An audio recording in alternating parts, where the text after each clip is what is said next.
აქციზისა და იმპორტის გადასახადის დაბრუნება გამარტივდა შემოსავლების სამსახურის მიერ ახალი პროგრამული მოდული დაინერგა, რომლის დახმარებითაც ფიზიკურად იურიდიულ პირს დადგენილი წესის შესაბამისად შესაძლებლობა აქვს მარტივად და დროულად დაიბრუნოს აქციზისა და იმპორტის გადასახადი.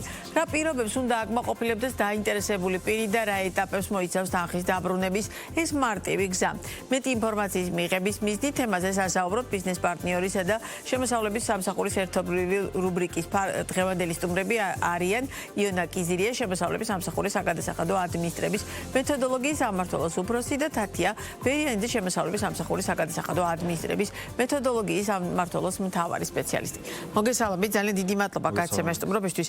ერთ-ერთი ალბათ ყველაზე კარგი თემა, განსაკუთრებით ბიზნესისთვის, იმიტომ რომ ნებისმიერი ბიზნესისთვის, როცა რაღაც თანხის მარტივად დაბრუნებაზეა საუბარი, შეუძლებელია რომ იმეს ეს არ მოწონეს.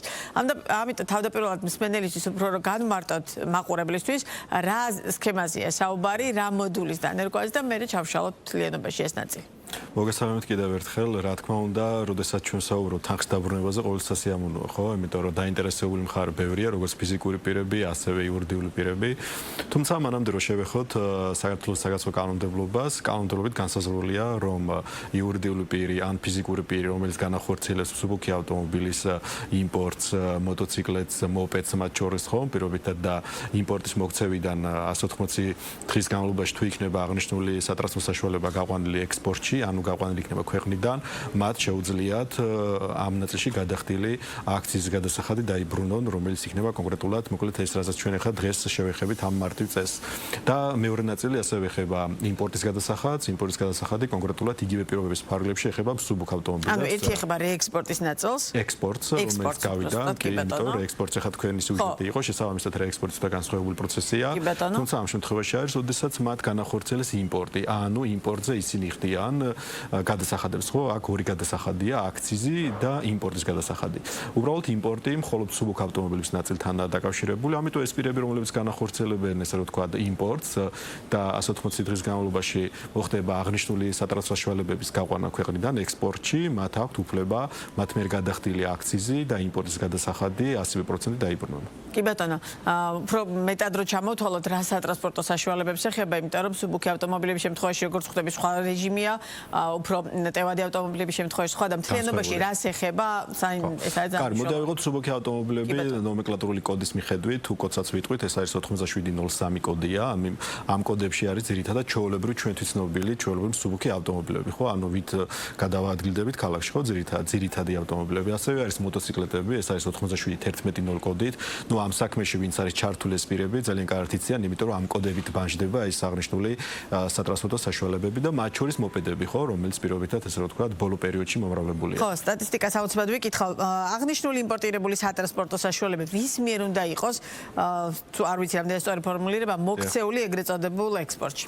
ხო, პირველი ნაწილი მოდით უნდა იყოს აბსოლუტურად იმპორტში მოქცეული, შეიძლება პირმა მოაქციოს იმპორტში, თუმცა მერე გაყიდოს და სხვამ გაიტანოს ექსპორტზე. აი ეს ორი ოპერაცია ბარემის ანუ მე ვიყიდე, მაგრამ მერე გავყიდე და იმ სხვამ გაიტანა უკვე ექსპორტზე. ერთი რომ თქვენ შემოიტანეთ იმპორტს და თქვენ თვითონ შეგიძლიათ გაიყვანოთ ისე ექსპორტზე, ანუ ეს 180 დღე არის შეღავათი, ხო, რეალურად. ანუ ის საერთაშორისო არჩევა ავტომობილი და რეალურად ეგ არის ეგ შეღავათი, რომელიც უკვე მერე თანხის სახით უგან უბრუნდებათ, ხო, აღნიშნულ პირებს და მეორე ნაწილი შეიძლება პირმა შემოიყვანა, გააიმპორტა, გადაიხადა შესაბამის გადასახადები, გაყიდა და შემდეგ მოხდა მისი ექსპორტი. ანუ მოხდა მისი მიწოდება ქვეყნის გარეთ. ამ შემთხვევაში აღნიშნულ პირებმა განსაკუთრებით ყველაზე ბევრი აქ ძირითადად მაინც ფიზიკური პირები არიან, ხო, რომელსაც შემოყავთ აიმპორტებენ და შემდეგ ყიდიან. ამიტომ მათთვისაც თუ პირობითად უცხოელზე ხდება მათი მიწოდება, კარგად იციან, რომ რეალურად ისინი უცხოელი აქ არ დარჩება და პრაქტიკულად 180 დღის ფარგლებში გასული იქნება აღნიშნული სატრანსპორტო საშუალება.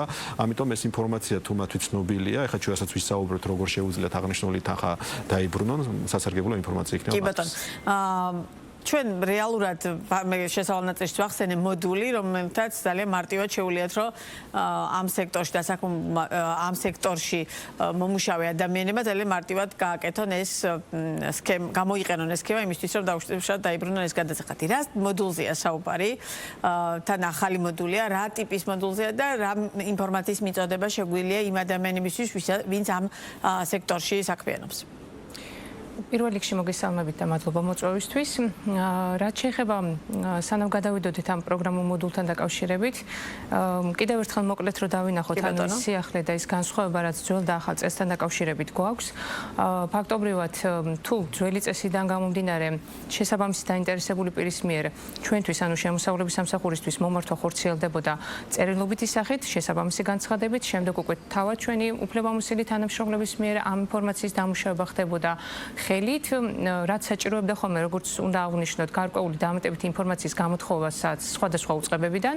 მოგეხსენებათ, ეს გარკვეულ დროსთან იყო დაკავშირებული და ფაქტობრივად შეიძლება ითქვას, რომ ცოტათი უხერხულ მომენტსაც კი ქმნიდა დაინტერესებული პირისთვის, იმიტომ რომ ამ ყველაფრის ადმინისტრირება და შესწავლა დროსთან უფრო მეტ დროს საჭიროებდა. აი, რაც შეეხება უკვე რომ გადავერთოთ და უკვე დავინახოთ ეს შემუშავებული პროგრამული მოდული რას გვიკეთებს, უნდა აღვნიშნოთ, რომ პირველ რიგში ჩვენს მიერ შემუშავებული პროგრამული მოდულის გამოყენებით ის საჭირო ინფორმაცია, რომელიც გვჭირდება შესაბამისი გადაწყვეტილების მისაღებად, ანუ დასაბრუნებელი თანხის იდენტიფიცირებისათვის, ეხლა უკვე მოხდება ავტომატურ რეჟიმში, რაც გარკვეულწილად კი არა და გაცილებით უფრო მეტ დროს დაგვიზოგავს და დაინტერესებული პირისთვისაც იქნება უფრო ხელსაყრელი, იმიტომ რომ ის მიიღებს ამ ინფორმაციას გაცილებით უფრო ნაკლებ დროში. ამასთან უნდა აღვნიშნოთ, რომ ჩვენი მხრიდან შემუშავდა ასევე ელექტრონული ფორმის განცხადებაც, ანუ პირებს შეეძლებათ უკვე შემოსავლების სამსახურის ვებგვერდის გამოყენებით დისტანციურად ელექტრონულად წარმოგვიდგინონ ეს განცხადება, მიგვითითონ საჭირო ინფორმაცია, ამ ინფორმაციასთან დაკავშირებითაც მოდით გავშლი მაშინ, რომ მაყურებლისთვის მე აუცილებლად ჩაგიკითხებით რა ვადაში უნდა მოგმართონ, რა პერიოდია დაუშვათ გადაწყვეტილების მიღებისთვის და მთლიანობაში უფრო მეტად რომ ავუხსნათ რეალურად და აუცილებლად მნიშვნელოვანია თქვენ ახლა ახსენეთ ელექტრონული ფორმაც, ანუ რა ფორმით უნდა მოგმართონ, თუ ამას დავუშვათ კონკრეტული მეწარმე სუბიექტი ირჩევს, ანუ ეს ნაწილიც რომ ამ ნაწილსაც რომ მივაწოდოთ დეტალური ინფორმაცია. კი, კეთილი პროცესი გავიაროთ მაშინ და უფრო მეტად დეტალურად. ესე იგი, უპირველეს ყოვლისა, როგორც აღვნიშნეთ, ელექტრონული ფორმის განცხადებით შეუძლია წარმოდგენა, ნუ ამისათვის თუ არ არის პირი, ფიზიკური იქნება თუ იურიდიული პირი, თუ არ არის დარეგისტრირებული შემოსავლების სამსახურის ვებგვერდზე, ნუ საჭირო იქნება შესაბამისი რეგისტრაციის გავლა, მოგეხსენებათ, დღეს უკვე ეს დისტანციურადაც არის შესაძლებელი. რეგისტრაციის გავლის შემდეგ უკვე თავისი ავტორიზებული გვერდიდან ამ ფორმის განცხადების შევსება იქნება საჭირო და გადმოგზავნა, ანუ მოწოდება ჩვენთვის. ეხლა განცხადებაში რა მთავარი ინფორმაცია გვჭირდება მათგან? პირველ რიგში უნდა მიგვითითონ ამ სატრანსპორტო საშუალების, რომელიც იქნება მსუბუქი ავტომობილი, მოტოციკლი თუ მოპედი, შესაბამისი ვინ კოდი ან შასის ნომერი, რომელიც იქნება ამ მოცემულ სატრანსპორტო საშუალებას და გვჭირდება ასევე იმპორტის დეკლარაციის მონაცემებიც.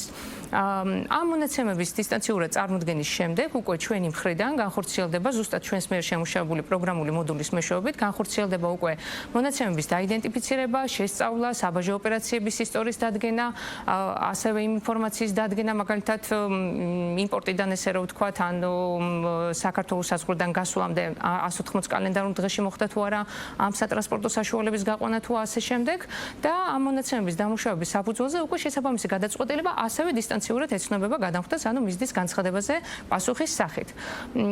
აღნიშნულ ეტაპზე, ანუ ამ პროცესის გავლის შემდეგ, ეს არის ასე ვთქვათ გამოვყოთ, რომ ეს არის პირველი ეტაპი. პირველი ეტაპის დაკმაყოფილების შემთხვევაში მოხდება დასაბრუნებელი თანხების დაიდენტიფიცირება და ასახვა კონკრეტულ სივრცეში, ბარაც უწოდებთ, ანუ გადამხდელის გვერდზე არსებულ ბარაში. 10 სამუშაო დღე იქნება ზოგადად განცხადება სტანდარტულად შესწავლისვა და თუმცა თუ როგორც აღნიშნეთ ვინაიდან და რადგანაც ეს არის უკვე ავტომატურ რეჟიმში დაიდენტიფიცირება თუ არ საჭიროებს დამატებით რაღაც ინფორმაციის მოძიებას გაცილებით უფრო მოკლე ვადაშიც მოხდება. გარკვეულად აი ეს დოკუმენტაცია რომელიც წარმოადგინა მეწარმე სუბიექტმა შეიცავს გარკვეულ ხარვეს, ანუ რაღაც შეცდომა აქვს და მეწარმე სუბიექტმა მოინდომა მისი დაზუსტება, ან დაუშვათ შემოსავლების სამსახურმა აღმოაჩინეთ, რომ ეს ინფორმაცია მეტ საჭირო დამატებით დეტალების დაზუსტება საჭიროებს. აი ამ შემთხვევაში რა ხდება? დიახ, აი მოცემულ შემთხვევაში, იმიტომ აღვნიშნეთ, რომ თუ მსგავსი ასე ვთქვათ სიტუაცია დაგვიდგება, შესაბამისად მოხდება ინფორმირება, ესაც ანალოგიურად განცხადებაზე შესაბამის შუალედური ესე რომ ვთქვათ პასუხის სახით, სადაც ეცნობება გადამხდელს, ნუ დაინტერესებულ პირს თუ რა ინფორმაციის დაზუსტება გვჭირდება, ან რა ინფორმაციის გასწორება გვჭირდება. ამისთვის შესაბამისი ვადებიც იქნება განსაზღვრული, 5 სამუშაო დღე არის ხოლმე სტანდარტულად ამ ასე ვთქვათ ინფორმაციების დაზუსტება პროდუქტებისთვის გათვალისწინებული და თუ მისი მხრიდან მოხდება ამ დეტალების გავლა და ჩვენთვის უკვე სწორი ინფორმაციის მოწოდება, რა თქმა უნდა, გაგრძელდება ისევ და ისევ მონაცემების დამუშავება და მე უკვე საბოლოო პასუხის გაგზავნა მისთვის. რა მოლოდინი გაქვთ აი ამ ახალი სისტემის დანერგვის შემდგომ, ანუ რას ველით ახლა უკვე მეწარმე სუბიექტებისგან, რამდენად იაქტიურებენ ამ ნაწილში, რამდენად გაქვთ იმის განცდა, რომ დაუშვათ ისინი აი ამ საკითხს უფრო კარგად ჩაუღრმავდებიან, კარგად გამოიყენებენ და რეალურად ამ სქემით კარგად ისარგებლებენ. მოდი ეს დავიწყოთ თვითონ რაც ეხლა თქვით საქართველოს კანონმდებლობით ეს ისაც არსებობდა უბრალოდ ადმინისტრების წესია. რამოდენიმე უწყებაში ინფორმაციის მოძიება, დროის ფაქტორი იყო, რაც რა თქმა უნდა უკმაყოფილებას იწვევდა, ხო? იმიტომ რომ ეხლა მათ შიდა ნაწილი არის ის, ხო, რეალურად ეხლა ვინც არის ეხლა ამის მომხმარებელი, ალბათ დროშის გაჭიანურებული იყო ეს პროცესი. რა თქმა უნდა, იმიტომ რომ რამოდენიმე უწყება რო არის ინფორმაცია უნდა მოვიდეს, დაზუსტდეს, შეისწავლოს, პროცესია ეგეთი. აქედან გამომდინარე ეს ელექტრონული მოდული გვაძლევს საშუალებას ზუსტად ამ თანხების სწორ და დროულ ინფორმირებას და ამასთან კიდევ მინდა დავამატო მეორე ნაწილი, სანამ მაიკო გავცემ მეორე პასუხს, იმიტომ რომ ბარემ რო იცოდენ ინფორმაცია, ეს არის პირველი ეტაპი, როდესაც პირველი განცხადება, რომლითაც უნდა ვიპოვოთ ეს თანხა, რომ რეალურად რა არის დასაბრუნებელი თანხა. თუ ამ გადასხეს გადამხდელს, თუ ეს გადამხდელი შეიძლება ფიზიკური პირია, ხო, მაგრამ თუ გადამხდელი და შეიძლება ვალი კონდეს, ბუნებრივია ეს ვალიც გათვალისწინება მოხდება, ხო, ამ თანხის. ამიტომ თუ არა აქვს ვალი, პრობლემა არ არის, მაგრამ მეორე ეტაპი აუცილებლად გასავლელი, რაც იმას ნიშნავს, რომ ამ მნიშვნელოვანი დაზუსტება. ის მეორე ნაწილზე კიდევ მეორე განცხადება წარმოსადგენი, ეს არის უკვე თანხის კონკრეტული თუ აქვს ვალი შემთხვევა? თუ ვალი აქვს, ბუნებრივია ეს გაინაშთება, იმიტომ რომ ნუ ახლა ვალის თანხა გადასახდელია და ბუნებრივია გაინაშთება, მაგრამ თუ ვალი არ აქვს. მეორე ეტაპი რაღაც გულისხმობს მაშინ?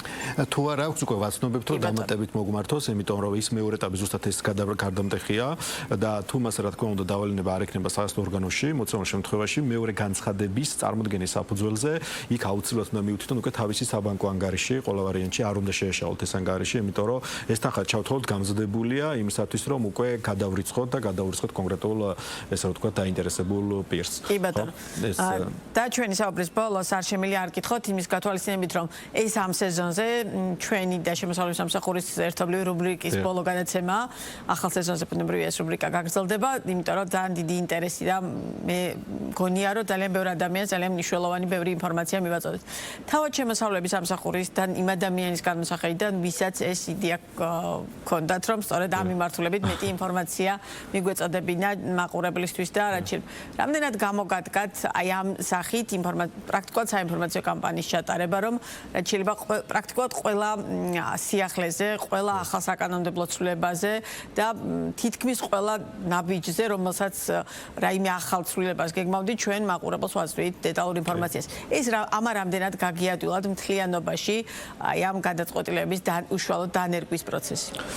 პირველ რიგში დიდი მადლობა პირველ რიგს ბიზნეს პარტნიორს და მაიკო თქვენს ასევე, იმიტომ რომ პრაქტიკულად აი ეს მესამე სეზონს ვახურავთ, ხო, დღეს ჩვენ ნაწილს დიახ და თქვენც უკვე მალე დასრულდება თვითონ ბიზნეს პარტნიორის ამ ეტაპზე გავაგრძელებთ შემდეგ სექტემბერში, მაგრამ თავი რაც არის, რომ თქვენ ძალიან კარგი პლატფორმა იმ კუთხით, რომ დროულად მოვახდინოთ გადამხდელების ინფორმირება. აბსოლუტურად ეს არ არის მარტო ამ ბოლო პერიოდში ვინც გადაავლებს თვალს, ანუ ინფორმაცია სიახლე დროულია, ხო, გასაგებია ხა არის ინფორმაციის მიწოდების სხვადასხვა არხები და წყაროებია, ხო, მაგრამ ნუ თქვენი მეშვეობით ძალიან დროულად ვახდენთ ინფორმაციას. ეხა ჩვენ ეხა მე და თათი მაგაზეც ვისაუბრეთ, კონკრეტული მოდული აბსოლუტურად ახალია, ეს ჩაერთო ეხა ერთი კვირაა, შესაბამისად იმდენად ახალია, დროულად მივაწოდეთ ინფორმაცია, იმიტომ რომ ნუ როგორ ვნახოთ, იმდენ თქვენს დააკვირდით, ხო, ძალიან ბევრი აქტივობა შემოსავლების სამსახურში, არ არის ესე რომ თქვათ მარტივი პროცესები და ზუსტად ეს გვეხმარება. რომ სააქციების პირობებში, რომელიც ევროკავშირის აქვს დაწესებული და მათ შორის ამერიკის შეერთებული შტატების რუსეთის მიმართ და მთელი ეს პროცესი კიდევ გლობალურად ძალიან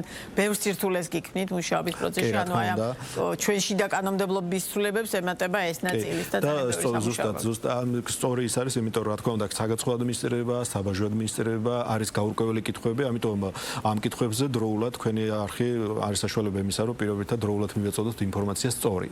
ანუ პირველ წყაროდან იყოს ინფორმაცია და არა ირიბი ინფორმაცია, რომელიც ხშირად ვრცელდება ხოლმე და ჩვენს ბერძნულ გვისაუბრია სწორი რა არის. დღეს დაბრუნებაზეც იყო გარკვეული კითხვები, ხო, რაღაც ამიტომ პირდაპირ და კარგია რომ დროული ინფორმაცია მე მოგვისმენია მე პირადად მომისმენია რომ ვისაუბრეთ გაირკვა დაზუსტა და დალაგდა ანუ ამ შემთხვევაში ეს ძალიან კარგი საშუალება არ არის მარტო ის რომ რა გაკეთდა არამედ ინფორმაციის ერთ-ერთი კარგი საშუალებაა და კიდევ ერთხელ დიდი მადლობა ამისთვის თქვენ და ჩვენ ამ შემთხვევაში დაგემშვიდობებით სექტემბრამდე კი ბატონო და ბუნებრივია სექტემბერში როდესაც ბიზნეს პარტნიორი განახლდება აუცილებლად შემოსავლების სამსახურსა და ჩვენი ერთობლივი რუბრიკა აღდგება ძალიან დიდი მადლობა საინტერესო საუბრისთვის და მე იმედი მაქვს რომ ამ საკითხზეც მე წარმე სუბიექტებს მეტნაკლები ინფორმაცია მივაწოდეთ მთელი აგვისტოს განმავლობაში ბუნებრივია თქვენ უკვე შეგეძლებათ რომ უშუალოდ შემოსავლების სამსახურისგან მიიღოთ ამ და სხვა მნიშვნელოვან თემებზე ინფორმაცია ასეთი იყო ბიზნეს პარტნიორი დღეს მე ხვალამდე გემშვიდობებით მშვიდობიანი დღე ნახვამდის